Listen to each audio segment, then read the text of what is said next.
반갑습니다. 이스라엘 이야기 이제 8번째 시간을 맞이하게 됩니다.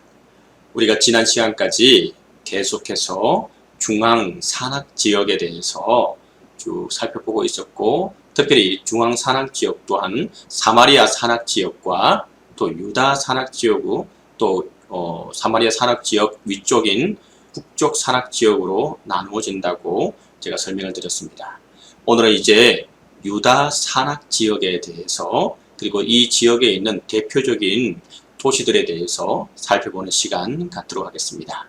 먼저는 베들레헴을 살펴보기를 원합니다. 특별히 이 유다 산악 지역에는 우리가 익히 알고 있는 도시들이 많이 등장하게 됩니다. 예루살렘, 베들레헴, 헤브론, 이처럼 고대 도시들의 수도를 담당했던 아주 유명한 도시들이 나오게 됩니다. 특별히 먼저 베들레헴은 예루살렘에서 남쪽으로 10km 떨어진 지역에 위치하고 있으며, 해발 고지는 770m의 산악 지역에 위치하고 있습니다. 이전에 계속 말씀드렸듯이 이 이스라엘 백성들이 이 이스라엘 땅을 정복해 가면서 제일 먼저 도시를 건축했던 곳은 바로 이 중앙 산악 지역이었고, 왜냐하면 높은 곳에 도시를 건설해야지만이 타국으로부터의 전쟁에서 용이하게 방해할 수 있고, 또한 나라를 지켜나갈 수 있기 때문에 이와 같이 고지대에 도시를 건설해 나가게 되었던 것입니다. 구약 성서에서 베들레헴은 모두 38번 나타나고 있는데, 가장 중요한 언급은 롯게의 배경인 나오미의 고향으로도 나오기도 합니다. 이로 인해 당연히 롯의 후손으로 태어난 다윗의 고향으로도 자연스럽게 언급되고 있는 곳이기도 합니다. 자, 이제 마태복음을 인용한 예언인 선지자 미가의 예언은 모든 성도들의 마음에 이 베들레헴을 각인시키고 있는 것을 또 보게 됩니다. 미가 5장 2절입니다. 베들레헴 에브라다야, 너는 유다 족속 중에 작을지라도 이스라엘을 다스릴 자가 내게서 내게로 나올 것이라. 그의 근본은 상고의 영원에 있느니라. 우리가 베들레헴에 대해 예루살렘 다음 가는 성지로서 큰 의미를 부여하는 것은 구약 성서의 위치보다는 베들레헴이 예수님께서 탄생하셨던 장소이기 때문에 더욱 이곳 베들레헴이 유명하게 등장하게 됩니다. 그러나 이렇게 거룩한 장소인 베들레헴은 요단강 서안 지역, 웨스트 뱅크라고도 하는데 위치해 있기 때문에 오랜 기간 동안 아람 사람들이 살아왔고, 주후 1967년 6.1 전쟁 이후에는 이스라엘 점령 지역이 되었고, 그리고 이곳에서는 크고 작은 분쟁이 그치지 않고 일어나는 곳이기도 합니다. 그리고 주후 2000년 이후에는 팔레스타인 사람들이 이곳에서 저항 운동이 일어나 한동안 성지순례객들의 출입이 금지되기도 했지만, 최근에는 이스라엘과 팔레스타인 사이의 평화무드로 여리고와 마찬가지로 간단한 검문만 받으면 쉽게 또 다녀올 수 있게 되는 장소이기도 합니다. 특히 베들레헴은 앞에도 말씀드렸듯이 예수님 탄생교회가 이곳에 위치하고 있습니다. 초대교회에서 예수님의 탄생을 기리기 위해 만든 예수 탄생 동굴에서 출발한다고 할 수 있는데, 주후 135년 기독교 말살에 앞장섰던 하드리안 황제에 의해 동굴 위에 아도니스 신전이 세워짐으로 큰 위기를 당하게 되기도 합니다. 하지만 주후 324년 콘스탄틴 황제가 기독교를 공인하고 성지순례를 떠났던 그의 어머니 헬레나는 아도니스 성전을 파괴하고 그 위에 예수 탄생 교회를 세우게 됩니다. 이 교회는 주후 529년 파괴되었지만 다시 유스티니아누스 황제에 의해 다시 재건되게 됩니다. 그리고 십자군 당시 보수되어 오늘에 이르게 됩니다. 이 교회의 특징은 들어오는 입구가 문이 1.2m 정도의 높이밖에 되지 않습니다. 왜냐하면 누구나 겸손하게 고개를 숙이지 않고선 들어갈 수 없게 문을 만들어 놓았습니다. 그 이유는 말을 타고 교회 안에 들어오는 것을 막기 위해 그 입구를 낮추었다고 전해지기도 합니다. 교회 내부의 모습은 40여 개의 돌기둥과 모자이크가 오랜 역사의 흔적을 나타내며 잘 보존되어 있고, 지하에는 헤롯 시대에 희생당한 아이들의 무덤도 그대로 남아있게 됩니다. 또한 예수님이 탄생하신 자리가 별 모양으로 자리 잡고 있고, 그 뒤편에는 예수님께서 누우셨던 장소가 보존되어 있기도 한 곳이 바로 이 예수 탄생 교회입니다. 이제 영상을 통해 이곳을 좀 더 세분하게 살펴보도록 하겠습니다. 이스라엘이 세운 팔레스타인 분리장벽이 도시 전체를 에워싼 곳, 예수가 태어난 마을 베들레헴입니다. 과거 마구간이 있었던 자리에 십자가 지붕을 얹은 교회가 들어서 있는데요. 예수가 십자가에 못 박혀 죽은 후 300년이 흘러 세워진 교회입니다. 이 탄생교회 입구가 문이 3번이 변했는데요. 저 위에 비잔틴 시대 때의 문과 이 십자군 시대 때의 문, 그리고 이 오스만 터키 때의 1.2m로 확 낮아지면서 누구나가 고개를 숙이고 들어가야 됩니다. 원은 이 말을 타고 들어가지 못하게 막았는데 오히려 누구나가 고개를 숙이면서 겸손의 문이다, 이렇게 붙여진 문이죠. 예수를 잉태한 마리아가 베들레헴을 찾았다가 하룻밤 묵었던 마굿간, 이곳에서 예수가 태어났는데요. 예수님이 탄생하신 바로 그 장소입니다. 아마 수십억의 기독교인들이 가장 보고 싶은 곳이 아마 이곳일 겁니다.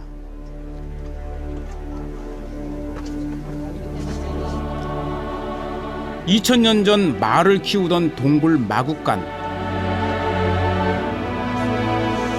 예수는 화려한 궁전이 아닌 초라한 말 구유에서 태어났습니다. 세상 가장 낮은 곳으로 오신 그분의 뜻을 기리며 기도를 올렸는데요. 위대한 인물의 탄생지로 인도했던 별입니다. 바로 동방박사를 예수님의 탄생 장소로 이끈 그 별이 하나 내려와 앉아 있고요. 별처럼 밝게 빛나는 삶이 아닌 사회의 어두운 그늘 속에서 가난한 자의 친구로 살았던 예수, 그 숭고한 정신을 새겨봅니다. 다음으로 살펴볼 도시는 헤브론인데, 헤브론은 구약시대 유다의 중심 도시 중 하나로 해발 여기는 조금 더 높습니다. 950m 고지에 세워진 도시입니다. 헤브론은 본토 친척 아비집을 떠났던 아브라함이 정착한 곳의 근처로 창세기 23장 19절에 알려져 있게 됩니다. 이후 믿음의 조상들은 실질적인 고향이 되었고, 또한 헤브론은 아브라함의 부인 사라가 숨을 거둔 후 이곳 막벨라 굴에 묻히면서 아브라함, 이삭, 리버가, 야곱과 레아의 무덤이 있는 유대인들의 성지가 되게 됩니다. 창세기 23장 19절 말씀입니다. 그 후에 아브라함이 그 아내 사라를 가나안 땅 마므레 앞 막벨라 굴에 장사하였더라. 마므레는 곧 헤브론이라. 헤브론 이후의 역사에도 모든 유대인들의 존경을 받고 있는 다윗 왕이 도읍을 정하고 7년 6개월 동안 유다를 다스렸던 장소로 유명한 곳이기도 합니다. 이렇게 구약시대를 통해 유대인들에게 역사적으로 예루살렘에 버금가는 중요한 성지가 된 이곳 헤브론은 중간시대에도 이 도시의 중요성을 알고 있는 헤롯 대왕이 유대인들의 환심을 사기 위해서 주전 20년 막벨라 굴 위에 유대교 사원을 세워 그 중요성을 계속 이어나갈 수 있게 해주기도 했습니다. 이 사원은 아랍인들이 헤브론을 점령한 후 주후 638년 이후에는 회교 사원이 되었고, 다시 십자군의 점령과 아랍 세력의 회복 등을 통해 주인이 뒤바뀌면서 유대교, 기독교, 회교도 모두가 가보기를 갈망하는 성지가 되어 버리게 됩니다. 오늘날 헤브론은 요단강 서안 지역, 앞에도 말씀드렸는데 웨스트뱅크에 속해 있는 곳으로 1967년 전쟁 이전에는 요르단의 영토였으나 현재는 전쟁에서 승리한 이스라엘 점령지로 되어 있게 됩니다. 이스라엘은 막벨라 굴에서 1km 떨어진 지점에 유대인 정착촌을 건설하며 또 현재는 유대인과 아랍인이 불안한 공존을 하며 살고 있는 곳이 이 헤브론이기도 합니다. 유대인과 아랍인 각자의 입장을 살펴보면 이 헤브론 문제의 해결을 실마리를 찾기가 참 쉽지 않다는 것을 알 수 있습니다. 먼저 1000년 전에 걸쳐 이곳에 살아왔던 아랍 사람들의 입장에서는 졸지에 삶의 터전을 빼앗기게 된 것이기 때문에 이 지역을 양보할 수 없다는 입장을 취합니다. 어떤 이유에서인지 모르겠지만 헤브론의 아랍 사람들은 다른 어느 것보다 저항 정신이 투철하기도 유명합니다. 아마도 그들은 헤브론이 자신들의 조상 아브라함의 묘가 있는 성지이기 때문에 이곳이 유대인에 대항하기 위한 저항 운동의 본산지라 생각하고 있는 듯 하기도 합니다. 그러나 이 유대인들의 입장에서는 헤브론은 자신의 조상들이 정당한 돈을 지불하고 산 땅이며 그들 조상의 무덤이 있는 성지이기 때문에 이곳에 아랍 사람들이 머물고 있는 것에 대해 대단히 탄탄치 않게 생각하고 있는 것이 이 유대인들의 입장입니다. 그래서 이따금 극단적인 유대인들로 말미암아 헤브론에서는 큰 사건이 벌어지기도 합니다. 그 중에 1994년 2월 25일에 한 유대인이, 특별히 거부주의자였던 이 유대인이 새벽에 예배를 드리고 있는 아랍 사람들에게 무차별 기관총을 난사해 29명을 죽이고 자기도 자살한 사건이 발생하기도 했습니다. 이렇듯 불안한 공존을 하고 있는 헤브론의 현실이 오늘날 해결하기 힘든 이 팔레스타인과 이스라엘 문제의 한 단면이라고 할 수 있을 것입니다. 지금도 이 헤브론은 여리고와 베들레헴이 일반 성지 순례객 때 개방되었다 할지라도 아직도 이스라엘과 팔레스타인 사이에 불안한 전운이 감돌고 있고 그래서 가보기가 힘든 지역이기도 합니다. 건물 안에는 아브라함과 이삭, 야곱과 그들의 부인들의 묘지가 있게 됩니다. 현재는 이스라엘 군의 감시 아래 아랍 사람과 유대인들이 함께 예배드리는 아주 특이한 장소가 되어져 있습니다. 헤브론에 대해서 또 살펴보았는데 이제 영상을 통해서 더 구체적으로 보는 시간 갖도록 하겠습니다.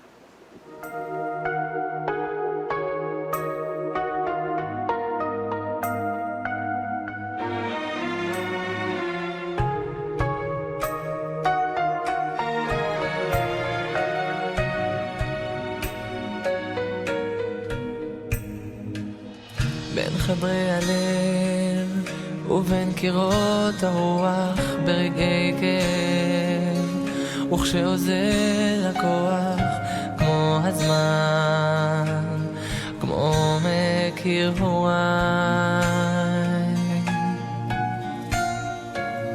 גם ביום של חול הנשמה שואלת מחפשת חום או רק פיסה של ערך לפעמים כשמתגנב ספק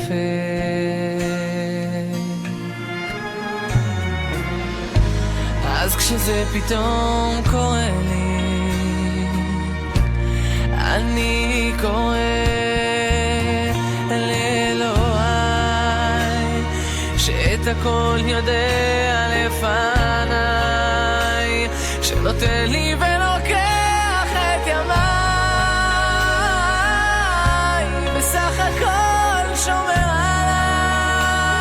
עליי אז אלוהי תן לי מעט כוח אלוהי כי לפעמים כבד עליי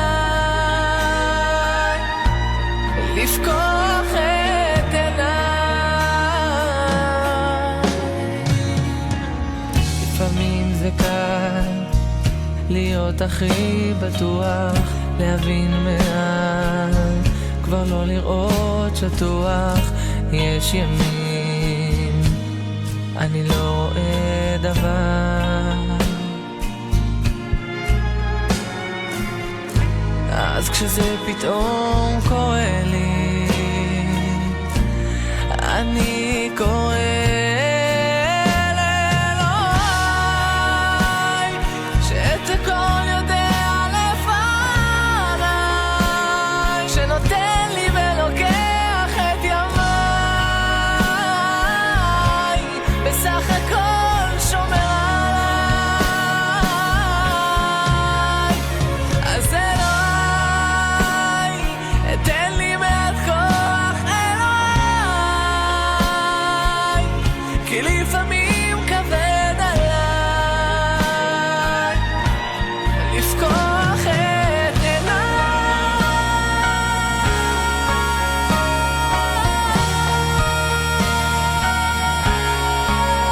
אז אלוהי, תן לי מעט כוח, אלוהי,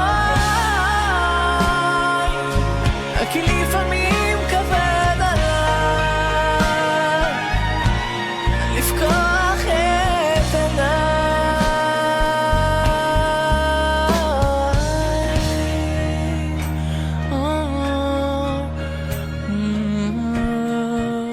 오늘은 특별히 이렇게 헤브론과 베들레헴을 유다 산악 지역에 있는 도시를 살펴보는 시간을 가졌습니다.